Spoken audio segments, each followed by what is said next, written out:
Come and entertain us with Isaac and Drew.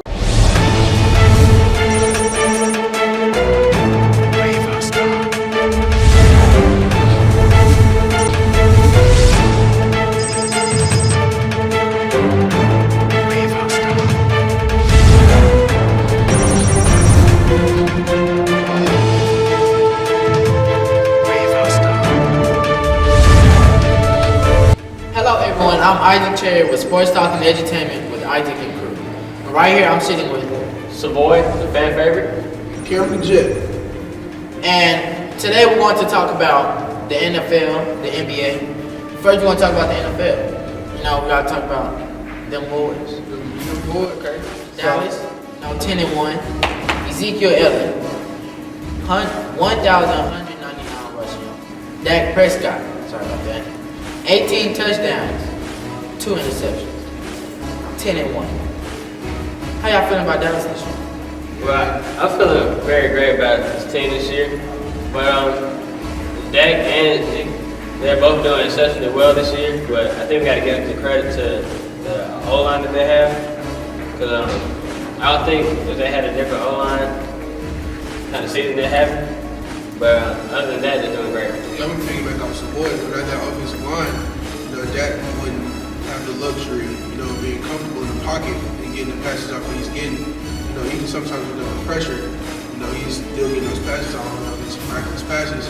And even more, Zeke. Zeke wouldn't be able to run 100 yards per game, without that offensive line. So, offensive line is probably like the rock right now for this Dallas offense. I want to talk about the Dallas defense. A lot of these players this year, they really came out of nowhere. Morris Claiborne, he was playing excellent before he got hurt. He was playing pretty good on Odell Beckham that first matchup. Byron Jones, that's another dude who came out of nowhere. He guards tight ends. Even his rookie year, last year, he really locked down Rob Gronkowski, held him to under 70 yards receiving. And then this year with A.J. Green. In the first half, A.J. Green did not have 30 yards. And he was covered by mainly Byron Jones. That's the dude who really came out of nowhere. And another dude who really got some playing time when Morris Claiborne got hurt, Anthony Brown, number 30. That is the dude, he gave up a touchdown to Antonio Brown off a fake spike. But that's a fake spike. Anybody can bite on it. It is Antonio Brown. So. Yeah. Then even looking at the coverage, he's been doing pretty good. Who did they play last year? Washington? Yeah, He gave up a 67-yard touchdown to Deshaun Jackson. But these are every now and then. It's not like this is happening Every single game. Yeah, every single game. Like, some teams, they don't have that luxury. And I want to talk about Dez. The dude who came back, who played the day after his father had died against the Eagles, had a very important touchdown that sent the game into overtime the day after his dad died. And last week against Josh Norman, he didn't have too many yards. That was actually his first touchdown against Josh Norman. But then you look again, Dez was making Josh Norman look like a rookie. Yeah. He had Josh Norman, his route running, had Josh Norman on one side of the field, Dez midfield. But the thing is, if Tony Romo was there, Dez would have had about 200 yards on Josh Norman that game. Yeah, but the main thing we gotta look at is, it's almost like a whole new team. We have brand new quarterback, brand new running back, a lot of new wide receivers. With a solid offensive line. I guess Dak he's just really trying to get the ball all around. Really, what more can you expect from a rookie quarterback? And so, he looks at Dez, he looks to the veterans, Dez Bryant, Jason Witten, for those really clutch plays that you need. Just like we saw that Dez Bryant caught that game-winning tying touchdown led to overtime, and Jason Witten, coming in clutch as always with the game-winning touchdowns or getting that first down that we need. So I just think that's just Dak's way of kind of like adjusting. It's really all new to him. Well, every quarterback has a receiver that they go to most of the time. And, Romo liked to throw to Dez when he was playing. Dez would win usually. But I mean, that he doesn't really. Seems that he doesn't really find Dez Bryant that much. But I think he finds Beasley and Witten the most really. But whatever's working is working. So. That sent the game into overtime the day after his dad died. And last week against Josh Norman, he didn't have too many yards. That was actually his first touchdown against Josh Norman. But then you look again, Dez was making Josh Norman look like a rookie. Yeah. He had Josh Norman, his route running, had Josh Norman on one side of the field, Dez midfield. But the thing is, if Tony Romo was there, Dez would have had about 200 yards with Josh Norman that game. Yeah, but I mean, the main thing we gotta look at is, it's almost like a whole new team. We have, brand new quarterback, brand new running back, a lot of new wide receivers. With a solid offensive line. I mean, I guess Dak he's just really trying to get the ball all around. Really, what more can you expect from a rookie quarterback?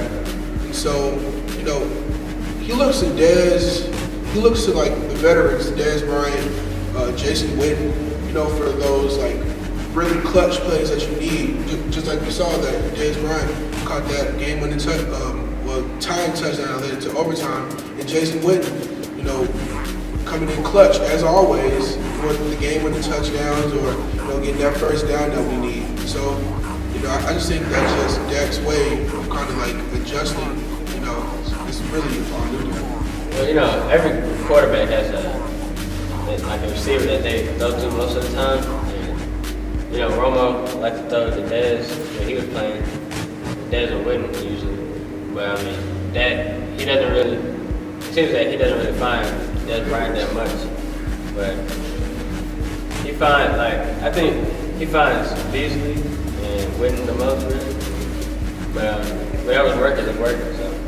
Yeah, going back to Dez Bryant, playing right after his father died. I guess that just really going to show how passionate he is for the game, and how much he really loves the game, and also how strong he is as a person. Because, if you know Dez Bryant, his story, his dad is really important to him and, a big part of his life. And so it's to lose his dad and then come right back and play just goes to show his character and what he's really about. People really get to say, people can say, oh, he's a crybaby, he's this and that, but at the end of the day, with that one act, he basically just shut them down. Well, actually, Tony Romo, they say he wants to be traded. And I said this. He's going to want to go to the Broncos. The rumor came out he wants to go to the Broncos. If he goes to the Broncos, that's a nice team right there. That's a nice team. Very nice defense, a nice offense.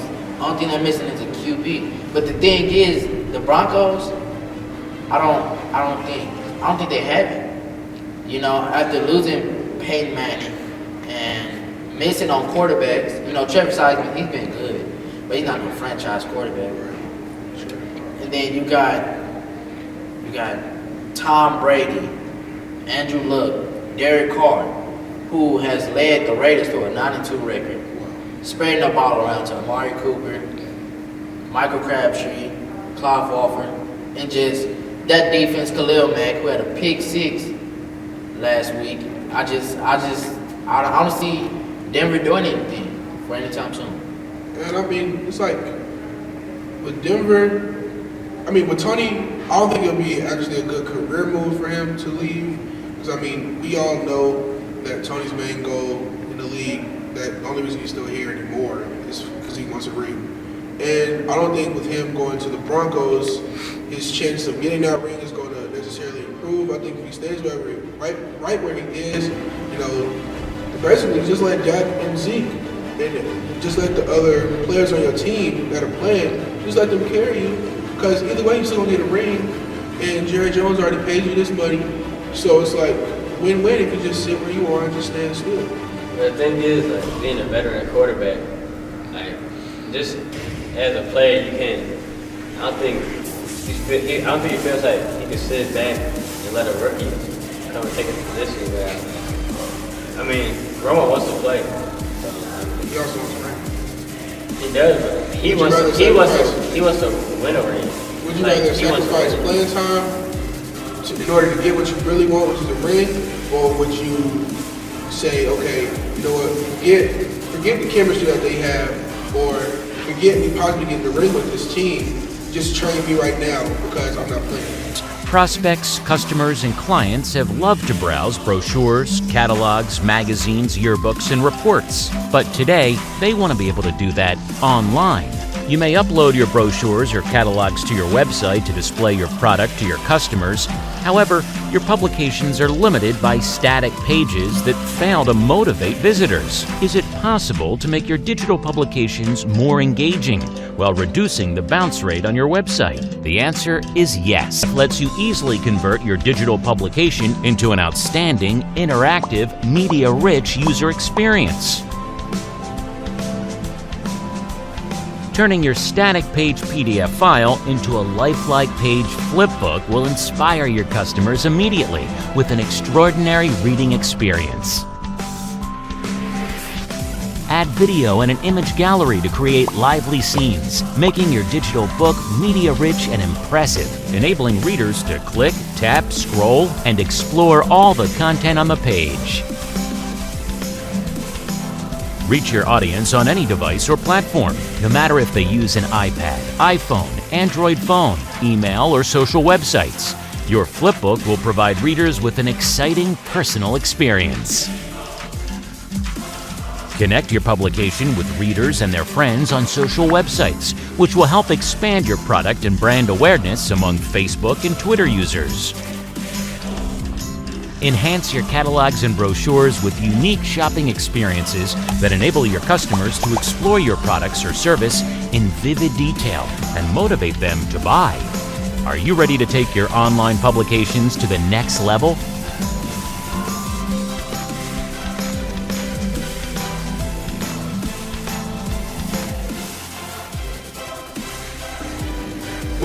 When your main goal is to get a ring. But it's like, if he's on a team and he's not playing at all, it's not really winning a ring. And then looking at the pedigree Tony Romo has, multiple time Pro Bowler. He's making over $20 million a year. He's not one to just sit back and let a fourth round rookie take his spot of America's team. So I think Romo wants the ring. I think he'll stay this year. But I think the first chance he gets to leave, he's gone. He wants to win the ring. It's a difference between you coming in the same situation as Dak, really. Except they didn't have a star quarterback when Tony Romo was in. But 06, you coming in, nobody really wanted you, undrafted. You had to sign with the Cowboys, and then boom, you're the starter. Nobody expected that to happen. And then for it to happen to you, it's crazy. I know he has to think about that. Because when Dak Prescott threw the game-winning touchdown to Jason Witten, they had the camera on Tony Romo, and Tony Romo couldn't say anything. All thing he could say was, "It's his time," and that's all he could say. He couldn't say, "Dang it," and then I'm like, "What type of team is that?" Well, I mean, I think Romo, he's proud of Dak, but at the same time, he's kind of jealous. To take all the playing time. Because, I mean, if Dak would have been if they didn't have the record they have now, they probably would have put Romo back in. Even if they lost just 2 more games, they would put Romo back in already. At the end of the day, it comes down to what the team as a whole is good at and what's getting the team wins. And Dak Prescott, Ezekiel Elliott, that's what's getting it done. So. Come and entertain us with Isaac and Crew. Still, y'all know I support y'all always.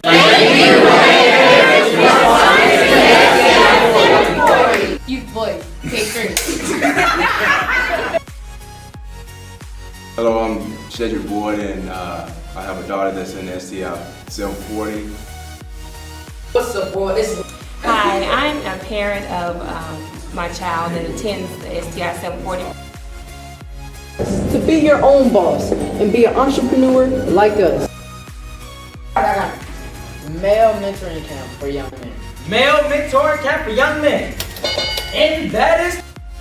Hi, my name is Ron Kerr, and I'm here to talk about STI 740. Hi, my name is Candace Renee. STI 740 is a platform that I only dreamt about as a child. And then you have your child running around all the time. Hi, my name is Aaliyah Muhammad. What I like about STI 740 is it's a really open place where you can be yourself. It teaches you a lot of things. It teaches you confidence. My name is Brother Savion Kerr, and one thing that I love about STI 740 is that it opens your mind to all the brilliant opportunities that there is in your community. You know, a lot of times people are just blind to it. They don't know how to focus on their craft. They don't know what venues and what avenues to broadcast their talent. And that's what we focus on at STI 740. Hello, my name is Isaac Cherry, and one of the things that I like about STI 740 is how it allows the youth to do various things that they wouldn't be able to do, and it keeps them doing positive things instead of negative things. It allows them to control the media that controls people's minds.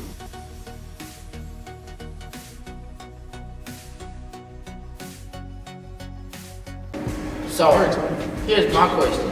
Do y'all think Ezekiel Elliott or Dak Prescott could win league MVP the rookie year? I think so. I think probably, I mean, honestly, for me, a Cowboy winning MVP is between Dak and Zeke, of course. But I think Zeke might have more of an edge to win. You know, just by his stats alone, you know, people really like him. So, you know, that's what I think. See, but the thing is, with them being rookies, I don't see them. Honestly, if it was a perfect world, no jealousy, I think hands down Zeke or Dak is MVP. But looking at the type of league it is, you're not going to give an MVP to a rookie. That is not going to happen. You may know deep down that he's really MVP, but then again, that's a rookie. Like, did you see when Michael Jordan made the All-Star team his rookie year? They didn't pass him the ball. They knew he deserved to be there.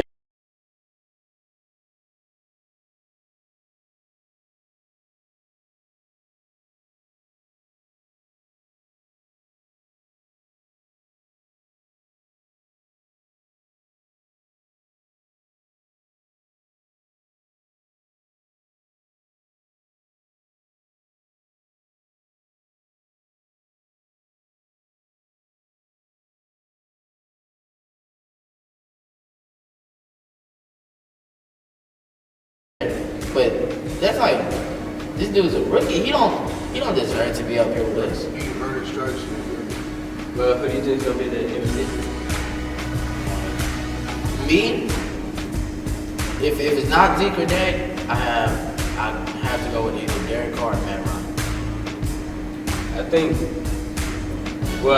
if it's not Zeke, then, I mean, the other quarterbacks in the MVP run is going to win over Dak Prescott. Just because of their stats are better. Already made my choice. Dallas Cowboys. I got Zeke all the way. MVP. Because he's the real MVP. So, feed Zeke. Hashtag feed Zeke. No, before we get off this topic, this is all I want to say. The Cowboys, with Dak Prescott and Ezekiel Elliott, it seems like they're having more fun.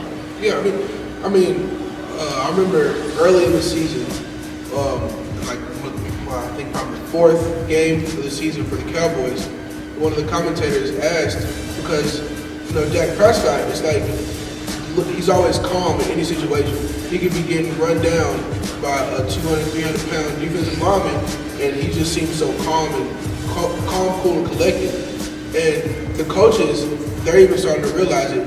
One of the commentators asked one of the coaches about Dak Prescott, like, what makes him so good, like, what makes him comfortable. And the coach said he has a really low blood pressure for a quarterback.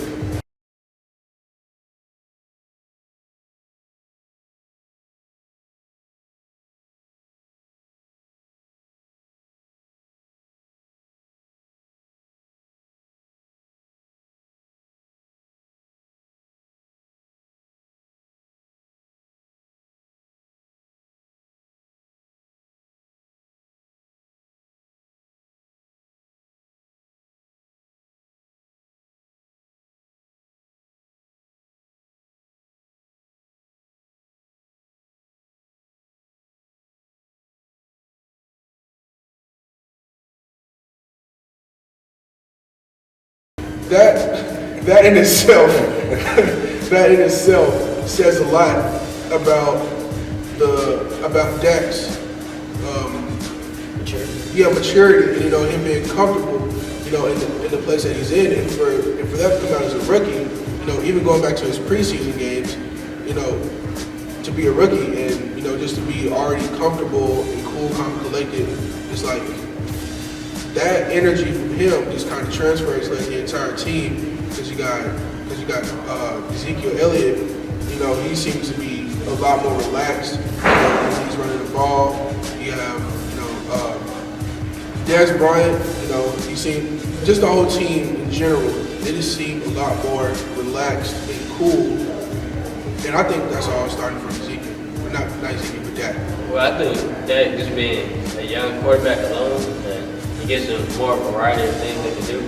Because, I mean, you see Dak running the ball, stiff arm people like he a running back. And then that's a big change because you have Tony Romo there. I mean, he can't run anywhere because if he gets tackled, I mean, he's going to break his back the first time. So it's like, just being a younger quarterback gives them more opportunities. He's level-headed, you know, because, you know, we've seen our share of Johnny Manziel's where they come in, you know, and I think another thing that helped him out was that Dak Prescott wasn't really hyped up a lot. You know, as Isaac said, 4th round draft pick, you know, it's not like a lot of eyes are on him coming into the NFL. And so it's like he came in already humble in order to be there. And so he was trying to stay in that lane and being humble, you know, not really trying to draw a lot of outside attention to himself other than the game that he's playing on the field. But now, let's get into the NBA. Russell Westbrook. That man is officially averaging a triple-double. Triple-double king. Over 30 points, 10.3 rebounds, and over 11 assists. Hold on. He reached LeBron for career triple-doubles in 395 less games. But then LeBron came out the next day and got a triple-double. And then Westbrook came back with another triple-double against the Knicks. I mean, can we go ahead and say right now that Russell Westbrook is probably the triple-double king? I mean, I don't see why not. I think he can honestly have a better season than Oscar Robertson had when he averaged a triple-double. If you think about it, he's doing it in less possessions. You know, the highest team that averages the most possessions in the game is the Warriors at 99. The league average for the average possession per game for a team back then when Oscar Robertson was playing, 127. So for him to do that in less possessions, getting these points, the rebounds and the assists, I just don't see why not Russell Westbrook cannot have the better season. Well, I mean, like it's amazing how he's getting these triple doubles, but then you think about the Thunder's team, like how can you not get a triple double? Because I mean, he passed the ball, obviously getting over 10 assists, like most games, but it's like who else can really take control of the ball? He leads the league in usage. Then again, you look like who else can he really get the ball to? Right. Victor Oladipo has been playing good. He had a stretch of where he averaged over 20 points, but then he's so inconsistent. Like against the Clippers, he had a nice game. He had a clutch mid-range shot. Then the next game, he just disappeared. Yeah, it's like there's not a lot of people who can stay up with Russell's, 100% consistency. Because I mean, every single game, Russell Westbrook is, doing 100%, 100 miles per hour in everything that he does. And so not a lot of people can stay up. Well, not a lot of people in the Thunder can stay up with Russell's intensity that he carries throughout the entire game, not just for a half, not just for the second half of the quarter. I just don't think the Thunder team is. I don't think the Thunder's ready for Russell Westbrook. Well, the one thing about Russell Westbrook is he gets a lot of points, but you got to look at his field goal percentage and his field goal attempts. He get 30 points, but then you realize he took like 30 shots. 40. But then again, who can he give the shots to? When the Thunder is on, they're on. But then again, he doesn't have too many scores. Steven Adams, he has developed a post game, a way better post game. Lately, he's been getting like 20 points. but then again, he's getting 6 rebounds. But the problem with that is the Thunder, their starting lineup, you don't have no exceptional shooters that can really space the floor. So therefore, Russell is starting to feel like he has to take it off and take all the shots for himself. You know, I think Russell Westbrook is feeling that ever since KD left, you know, everything's kind of falling down on his shoulders. Whereas before, you know, Russell, he had KD to kind of share the blame with whenever they lost. But now it's like every time everything's coming down on it's Russell's fault. And so I think he's trying to prove something he can do it by himself. I mean, it's never really Russell Westbrook's fault. I mean, he has triple doubles, 40-point games, and they still lose. He has the same amount of triple doubles this year as the rest of the NBA does. You wanna know what that means? And James Harden has about 4 or 5 triple doubles this year. So if you put James Harden and Russell Westbrook together, they have more triple doubles this season than the rest of the NBA. That means Russell's probably outworking Russell Westbrook. Yes, and then Russell Westbrook, you know. And the thing is about spacing is it forces Westbrook to take shots because they have no spacing, which is why he gets a lot of rebounds. Well, I'm Isaac Cherry with STI 740, Sports Talk and Entertainment with Isaac Newton. I'm Savoy, fan favorite. Cameron the Jet. And we will be back with you later for more sports.